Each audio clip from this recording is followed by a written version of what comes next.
तो पार्ट 23 की शुरुआत वहीं से होती है जहाँ पिछला पार्ट खत्म हुआ था। यांग हिनवो से कहता है कि तू उस क्वींस फैमिली में गुलामों की तरह क्यों रहना चाहता था। हिनवो कहता है पता नहीं यार, मैं हमेशा हेन के साथ रहना चाहता था और हमेशा उसके पास ही रहना चाहता हूँ। जिससे हेन काफी इमोशनल होती है। इधर हम देखते हैं कि हिनवो का सेक्रेटरी भी युनसोंग के लिए काम कर रहा था। इसे हेन के टैबलेट्स के बारे में पता करने के लिए कहा था। तो सेक्रेटरी उसे बताता है ये टैबलेट्स ब्रेन ट्यूमर्स को ठीक करने के लिए खाए जाते हैं। जोसन युनसोंग शॉक्ड रह जाता है। वो अपने लॉकेट को देखकर कुछ सोच रहा था। इससे फ्लैशबैक शुरू होता है 20 साल पहले का, जब हेन की फैमिली ऑर्फनेज आई थी। पर हेन के पीछे एक जर्मन शेफर्ड पड़ गया था जो हेन को काट नहीं आ रहा था। पर पास ही में युनसोंग था जो एक पत्थर से कुत्ते पे हमला करता है। तभी उस कुत्ते का ओनर भी आ जाता है। वो तो युनसोंग को मारने ही लग जाता है। हेन आकर उसे छुड़ाती है पर वो ओनर तो हेन पर ही चिल्लाने लग जाता है। पर तभी यहाँ पर हेन की फैमिली आ गई थी तो वो हेन को ले जाते हैं। पर हेन वापस आती है और युनसोंग के पैर पर रुमाल बांध देती है क्योंकि उसके घुटने पर चोट लग गई थी और उसे थैंक यू कहती है उसकी हेल्प करने के लिए। हेन चली जाती है तभी युनसोंग को ये लॉकेट मिला था। पर क्योंकि उस कुत्ते के ओनर ने उसे मारा था, इसी गुस्से में युनसोंग ने उसके कुत्ते को मार दिया था। अब युनसोंग ने तभी से वो लॉकेट पहन कर रखा था। वो बाहर आकर हेन के ड्राइवर को कॉल करता है और हेन के लोकेशन के बारे में पूछता है। इससे हमें समझ जाता है कि क्वींस फैमिली के अंदर ही युनसोंग के कई सारे जासूस है। युनसोंग गेट की ओर जाता है तभी हेन टैक्सी से उतरती है तो उससे पूछने लग जाता है कि तुम आज पूरा दिन कहाँ पे थी। हेन कुछ काम है कहकर जाने लगती है पर युनसोंग उसका हाथ पकड़ कर रोकता है और पूछता है कि क्या हिनवो अभी भी क्वींस ग्रुप में ही काम करेगा। हेन कहती है वो उसकी मर्जी है, अगर रहना चाहता है तो रहेगा, वैसे भी कंपनी को उसकी बहुत जरूरत है। इस पे युनसोंग कहता है कि अभी क्वींस ग्रुप को जिसकी सबसे ज्यादा जरूरत है वो हूँ मैं और तुम्हें भी मेरी जरूरत है। हेन कहती कि मैं भी कुछ बताना चाहती थी कि मुझे अब हर्षाइना की डील नहीं चाहिए क्योंकि ये डील मुझे अपनी वजह से नहीं मिली है। इस डील को पाने के लिए मैंने तुम्हें यूज किया, इसके लिए सॉरी कहकर जाने लगती है। पर युनसोंग उसे रोककर कहता है कि मैं खुद चाहता हूँ कि तुम मेरा यूज करो, तुम नहीं जानती कि मैंने क्या कुछ किया है सिर्फ तुम्हारे काम आने के लिए। मैं वो सब कुछ तुम्हें देना चाहता हूँ जो तुम्हें चाहिए। हेन कहती कि लगता है तुम फिर से लाइन क्रॉस कर रहे हो। मैंने हिनवो को इसलिए डिवोर्स नहीं दिया कि तुम्हें चांस मिले, बल्कि इसलिए दिया क्योंकि उसे शादी के बाद से मेरी फैमिली में बहुत कुछ झेलना पड़ा, जिन सबसे मुझे उसके लिए बहुत बुरा लगा। युनसोंग कहता है कि अगर तुमने सब कुछ खो दिया तो क्या तब भी तुम यही कहोगी कि तुम्हें मेरी जरूरत नहीं है। तभी यहाँ पे सियोली आ जाती है जिसे देखकर हेन अंदर चली जाती है। इधर बटलर हेन की मॉम और सुचोल को उकसाने लगती है। हिनवो जब तक क्वींस ग्रुप में रहेगा तब तक वो मिस्टर सुचोल के लिए प्रॉब्लम्स खड़ी करता रहेगा, इसलिए आपको उसे क्वींस ग्रुप से निकाल देना चाहिए। हेन की मॉम भी यही चाहती थी। तभी इन्हें हिनवो के मॉम का कॉल आता है जो इन्हें मिलने बुलाती है। उनसे मिलने पहुंच जाती है। हिनवो की मॉम को पता नहीं था कि हिनवो और हेन का डिवोर्स हो चुका है, इसलिए वो अभी उन्हें समझाने की बात करती है। हेन की मॉम उन्हें डिवोर्स की बात बताकर झटका देती है और उन्हें बुरा भला भी कहती है कि तुम्हारे बेटे ने राइवल कंपनी से मिलकर हमें धोखा दिया है। इवन चेयरमैन के रूम में तो उसने बग्स लगाए थे और हमारी कंपनी के खिलाफ कुछ सीक्रेट्स उसने हमारे राइवल कंपनी को दे दिया है, जिसकी वजह से चेयरमैन पे बहुत बड़ी मुसीबत आने वाली है और इन सब का जिम्मेदार तुम्हारा बेटा है। अब क्योंकि डिवोर्स हो चुका है इसलिए अपने बेटे से कह देना जॉब छोड़ के यहाँ से चला जाए। हिनवो की मॉम को पूरा भरोसा था कि उनका बेटा कोई गलत काम नहीं कर सकता, जो वो हेन की मॉम को कहती भी है, पर ये उनकी बात नहीं सुनती, इसीलिए वो अपसेट होकर घर लौट आती है और ये सब सुनकर सभी लोग सैड होते हैं। इधर हिनवो को वो 10 लोगों के नाम मिल जाता है जिन्होंने वो डायमंड वाली घड़ी खरीदी थी और उन 10 लोगों में से सियोली एक थी, बाकी सब फॉरेनर्स थे, जो देखकर हिनवो हैरान होता है कि आखिर सियोली ने 6 साल पहले ये घड़ी किसके लिए खरीदी होगी। इसके बाद ही हम देखते हैं कि वो घड़ी तो युनसोंग ने पहनी हुई थी क्योंकि डायरेक्टर जो और फाइनेंशियल हेड के साथ जो आदमी था वो युनसोंग ही था। पर अभी वो हेन का पीछा कर रहा था क्योंकि हेन के ड्राइवर ने उसे बताया था कि हेन हफ्ते में 2-3 बार अकेले कहीं जाती है। पर तभी अचानक से हिनवो आकर युनसोंग की कार को ओवरटेक कर लेता है और उसके सामने ही कार को रोक देता है क्योंकि रास्ते पर रेड लाइट हो गया था। कार से बाहर निकलकर वो युनसोंग के पास आता है और उससे पूछता है कि तुम ऑफिस से हेन का पीछा क्यों कर रहे थे। युनसोंग पूछता है तुम यहाँ कैसे। हिनवो कहता है कि तुम हेन को फॉलो कर रहे थे इसीलिए मैं तुम्हें फॉलो कर रहा था।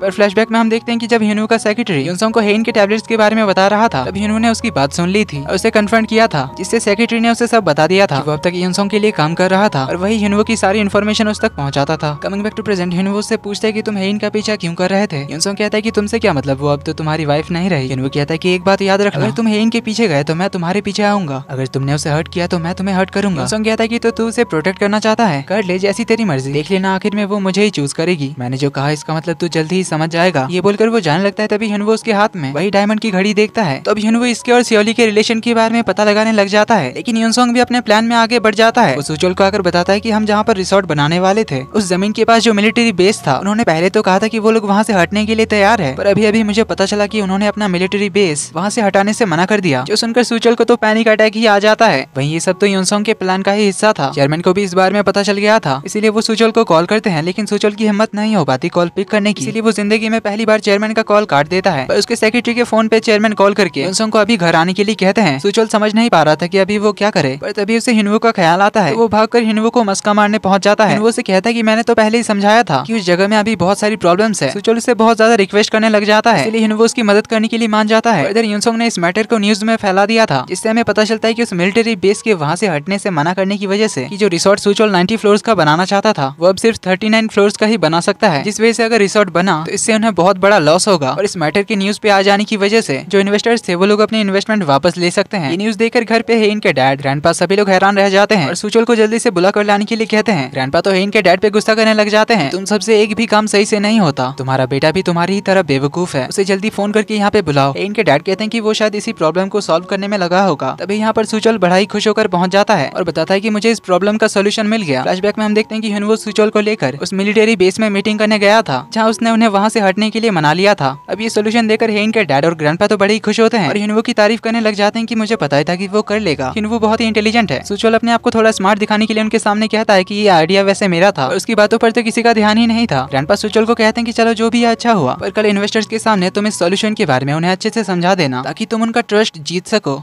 सुचोल अगले दिन सभी को अच्छे से समझा देता है, पर इन्वेस्टर्स में से एक कहता है कि मुझे पता चला कि चेयरमैन के फाइनेंशियल हेड को इंटरोगेशन के लिए बुलाया गया है। इतनी बड़ी बात तुमने हम सब से कैसे छुपाई? सुचोल उन्हें कुछ कह पाता उससे पहले वो इन्वेस्टर कहता है कि अगर मेरे लीगल एडवाइजर ने मुझे ये बात नहीं बताई होती तो हमें तो पता ही नहीं चलता। अब उनके लीगल एडवाइजर का नाम सुनते ही सुचोल कहता है कि आपका लीगल एडवाइजर यानी अपोलन ग्रुप के लॉ फर्म का डायरेक्टर, और अपोलन ग्रुप था क्वींस ग्रुप का राइवल कंपनी। इससे सुचोल समझ लेता है कि ये काम हिनवो नहीं किया है, यही तो युनसोंग का प्लान था। ऊपर से वो सुचोल को और ज्यादा भड़का देता है। हिनवो ने काफी प्लानिंग के साथ ये सब किया कि वो जानता था कि अगर फाइनेंशियल हेड के अरेस्ट होने के बारे में इन्वेस्टर्स को पता चला तो वो लोग इन्वेस्टमेंट वापस ले लेंगे। सुचोल तो फिर से परेशानी में आ जाता है, कहता है कि अब शायद सब कुछ खत्म हो जाएगा। युनसोंग कहता है कि अभी तो बस शुरुआत है, मेरे होते हुए ऐसा कुछ भी नहीं होगा क्योंकि मैं अकेले 1.9 ट्रिलियन वॉन इन्वेस्ट करूंगा। जो सुन सुचोल तो बड़ा ही खुश हो जाता है। इधर कुछ घंटे बाद हिनवो को भी पता चल जाता है कि युनसोंग अकेले ही इस प्रोजेक्ट पर इन्वेस्ट करने वाला है, जो देखकर हिनवो को डाउट हो जाता है कि युनसोंग कुछ तो गड़बड़ करने वाला है। इधर सुचोल युनसोंग को लेकर चेयरमैन के पास पहुंच गया था और उन्होंने एक नया कॉन्ट्रैक्ट भी बना लिया था। सुचोल कहता है कि युनसोंग के रहते इस प्रोजेक्ट में और कोई गड़बड़ नहीं होगी, इसलिए आपको जल्दी से कॉन्ट्रैक्ट साइन कर देना चाहिए। अब युनसोंग ने कुछ ज्यादा ही भरोसा दिखा दिया था और वैसे भी तो पैसे युनसोंग के पॉकेट से ही आने वाले थे, इसलिए क्वींस ग्रुप का कोई खर्चा नहीं होने वाला था। यही सोचकर चेयरमैन कॉन्ट्रैक्ट साइन करने जा रहे थे, पर तभी यहाँ पर हिनवो पहुंच जाता है और बताता है कि ऐसा करना बहुत ज्यादा रिस्की है क्योंकि इस कॉन्ट्रैक्ट को साइन करने के बाद अगर इस प्रोजेक्ट में कुछ भी गड़बड़ हुआ तो वो पूरा ओनर्स रिस्क होगा। इसका मतलब है कि अगर किसी भी वजह से ये प्रोजेक्ट बंद हो गया तो आपके नाम जितने भी शेयर्स हैं वो सब युनसोंग के नाम पे ट्रांसफर हो जाएंगे। जो सुन ग्रैंडपा रुक जाते हैं। इनके डैड कहते हैं कि हिनवो जो कह रहा है ये तो सही है, पर सुचोल हिनवो पे गुस्सा करने लग जाता है कि तुम फिर से हमारी डील बर्बाद करने आ गए, तुम्हारी वजह से ही सारे इन्वेस्टर्स ने अपने इन्वेस्टमेंट वापस ले लिए। इधर ग्रैंडपा सियोली की बात याद करते हैं। सियोली ने इन्हें कल ही बताया था कि उस महान शमन ने मुझे फिर से बताया कि अगर आपको कोई बहुत बड़ी अमाउंट ऑफर करे और कुछ पेपर्स पे साइन करने का है तो आप उन पेपर्स पे साइन कर देना, इससे आपको और आपकी कंपनी को बहुत बड़ा फायदा होगा। कुछ लोग आपके रास्ते में आएंगे पर उन सभी को आपको इग्नोर करना होगा क्योंकि वो लोग धोखेबाज हैं। सियोली ने इससे पहले कई बार उस शमन के नाम पे खुद ही प्रॉब्लम्स क्रिएट करके खुद ही सॉल्यूशन बताया करती थी। इस तरह उस दिन हंटिंग ग्राउंड में बताया था जंगली सुअर का फेंसिंग इन्हें लोगों ने काटा था। तब सियोली ने उस महान शमन की भविष्यवाणी के नाम पर चेयरमैन को शिकार पे जाने से रोका था और ऐसा ही हुआ था। जंगली सुअर ने उस एरिया पे अटैक किया था, इसलिए चेयरमैन को उसकी बातों पर पूरा भरोसा था। इसलिए वो हिनवो से कहते हैं कि मैं सभी को 3 मौके देता हूँ, तुमने वो तीनों मौके गवा दिए हैं। पहले हेइन को डिवोर्स देकर, फिर मेरे रूम में बग्स लगाकर, हमारे राइवल कंपनी के साथ मिलकर हमें धोखा दिया और आज इस डील को रोकने की कोशिश करके तुमने तीसरी गलती भी कर दी, इसीलिए निकल जाओ यहाँ से। ये कहकर वो हिनवो को निकाल देते हैं। हिनवो ऑफिस पहुंचता है पर उसका आईडी कार्ड काम नहीं कर रहा था। वो अपनी आईडी से लॉगिन करता है, उसके आईडी को बंद कर दिया गया था। इतने में वहाँ पे सिक्योरिटी टीम पहुंच जाती है और हिनवो को उसका आईडी कार्ड, लैपटॉप, फोन सब कुछ यहाँ छोड़कर बिल्डिंग से अभी निकल जाने के लिए कहता है। हिनवो कहता है कि अभी वर्किंग आवर्स खत्म हो चुके हैं, इसलिए तुम्हारे पास कोई राइट नहीं है मुझे यहाँ से निकालने का। सिक्योरिटी टीम कहते हैं कि चेयरमैन का ऑर्डर है तुम्हें कंपनी से निकालने का। तभी वहाँ पे हेइन पहुंच जाती है और उस सिक्योरिटी टीम को यहाँ से निकाल देती है। फिर वो हिनवो को लेकर लिफ्ट में जाती है जहाँ वो उससे कहती है कि क्या तुम उन्हें ऐसे ही अपने आप को निकालने दोगे, एटलीस्ट जॉब छोड़ने के बदले उनसे कुछ मांग लेना। हिनवो कहता है कि वो मुझे नहीं निकाल सकते, भले ही वो मुझे डायरेक्टर की पोजीशन से हटा सकते हैं, पर मैं एक टीम मैनेजर भी हूँ जिसे बिना किसी लीगल रीजन से नहीं निकाल सकते और मुझे पता है कि उनके पास मेरे खिलाफ कोई लीगल प्रूफ नहीं है। हेइन कहती है पर तुम यहाँ क्यों रहना चाहते हो, तुम्हें तो डिवोर्स के लिए मरे जा रहे थे ना, डिवोर्स पेपर पे साइन करके रेडी थे, तो फिर यहाँ रहकर तुम अपने आप को बेइज्जत करने का मौका उन्हें क्यों दे रहे हो। माना जब हम साथ थे तब तुम उनके खिलाफ कुछ नहीं कह सकते थे, तो फिर अब तुम उन्हें क्यों सह रहे हो। वो कहता है कि क्योंकि मैं यहाँ रहना चाहता हूँ, पर ये नहीं कहता कि तुम्हारे लिए रहना चाहता हूँ। लेकिन उसका क्या मतलब था हेइन समझ गई थी। तो हिनवो बाहर चला आता है जहाँ बॉम्जा आंटी उसे पिक करके बात करने ले जाती है और हिनवो को सियोली की सच्चाई बता देती है। वो इतने सालों से नकली आइडेंटिटी के साथ हमारे फैमिली में रह रही है, उसका असली नाम है सुनयंग और उसका एक बेटा भी है। जो सुन हिनवो शॉक्ड होता है। इसी के साथ पार्ट 23 का एंड यहीं पर होता है। तो वीडियो पसंद आई तो वीडियो को लाइक कर देना, चैनल पर पहली बार आए तो do subscribe and hit the bell icon. जल्दी ही मिलते हैं अगले पार्ट में, तब तक के लिए take care and bye bye.